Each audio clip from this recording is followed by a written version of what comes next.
चलिए, आज एक ऐसी डरावनी कहानी की परतों को खोलते हैं जिसके अंदर इंसानी दुख की एक बहुत ही दर्दनाक कहानी छिपी हुई है। ये किस्सा है लालच का, गहरे सदमे का और आखिर में मुक्ति का। तो आइए उस पुरानी हवेली के राज जानना शुरू करते हैं। कहानी की शुरुआत होती है पूनपुर नाम के एक गांव से। देखने सुनने में बड़ा ही शांत, बड़ा ही प्यारा गांव। यहाँ के लोग बहुत सीधे साधे थे और यहाँ की हर चीज में एक सुकून था, बस एक जगह को छोड़कर। हाँ, गांव के एकदम किनारे पर एक पुरानी हवेली थी और बस इसका नाम लेने से ही लोगों के रोंगटे खड़े हो जाते थे। वो उस तरफ जाने से भी डरते थे क्योंकि सबका मानना था कि वहां वो रहती है। तो सवाल यही है कि आखिर उस हवेली में ऐसा था क्या? क्या वहां वाकई में कोई भटकती आत्मा थी या फिर कहानी कुछ और ही थी? तो सबसे पहले ये समझते हैं कि इस हवेली का इतना खौफ था क्यों। इसकी शुरुआत हुई एक रात की एक घटना से जिसने पूरे गांव में दहशत फैला दी। हुआ ये कि एक दिन दो बेचारे गांव वाले रामू और स्वामी भयंकर ओलों वाली बारिश में फंस गए। अब बचने के लिए कोई और जगह तो थी नहीं, तो हिम्मत करके उसी हवेली में घुस गए। अंदर का माहौल तो वैसे ही डरावना था और फिर उन्होंने जो देखा उसे देखकर तो उनके होश ही उड़ गए। एक कोने में एक बूढ़ी औरत सफेद बाल बिखेरे हुए पता नहीं क्या बड़बड़ा रही थी। भाई दोनों ऐसे डरे कि ओलों की परवाह किए बिना वापस तूफान में ही भाग गए।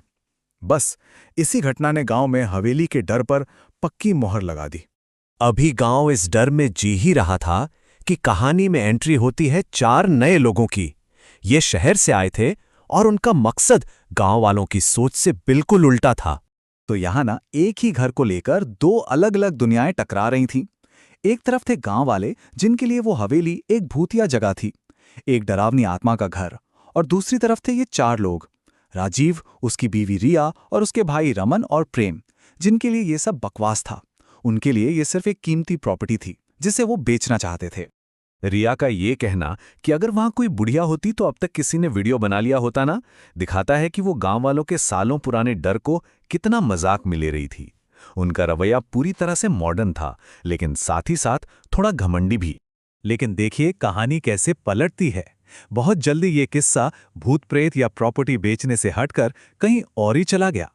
अब सबके दिमाग में सिर्फ एक ही चीज घूम रही थी और वो था लालच। तो जब ये चारों हवेली पहुंचे, उनका सामना हुआ उसी बूढ़ी औरत से, पर उसने उन्हें डराया नहीं, बल्कि एक ऐसी बात कह दी जिसने पूरा गेम ही बदल दिया।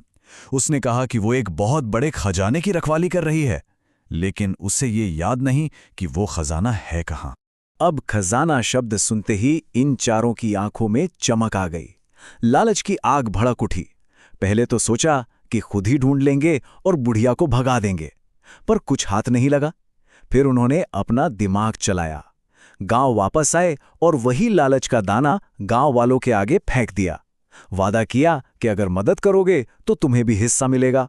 और नतीजा, अगले ही दिन पूरा का पूरा गांव, जो कल तक हवेली के पास जाने से डरता था, आज खजाने के लालच में उसे तहस नहस करने पहुंच गया। अब कहानी अपने क्लाइमैक्स पर थी। लालच में डूबी ये भीड़ हवेली का चप्पा चप्पा छान रही थी, इस बात से पूरी तरह अनजान कि उन्हें क्या मिलने वाला है। एक ऐसा राज जो उनके पैरों तले जमीन खिसका देगा। घंटों तक खोज चलती रही, सब लगभग हार मान चुके थे। तभी किसी की नजर हवेली के पीछे गिरे हुए मलबे पर पड़ी। जैसे ही उन्होंने वो मलबा हटाया, नीचे एक गुप्त तहखाने का रास्ता था, एक ऐसी जगह जहां आज तक कोई नहीं गया था। जैसे ही नीचे तहखाने में उन्हें एक पुराना लोहे का संदूक दिखा ना, सबकी आंखों में रुपयों के साइन चमकने लगे। एक ने तो बोल ही दिया, अगर ये खजाना असली है तो हम करोड़पति बन सकते हैं। उस एक पल में सारा डर, सारी थकान, सब गायब। बस लालच ही लालच था। बूढ़ी औरत तो खुशी से नाचने लगी।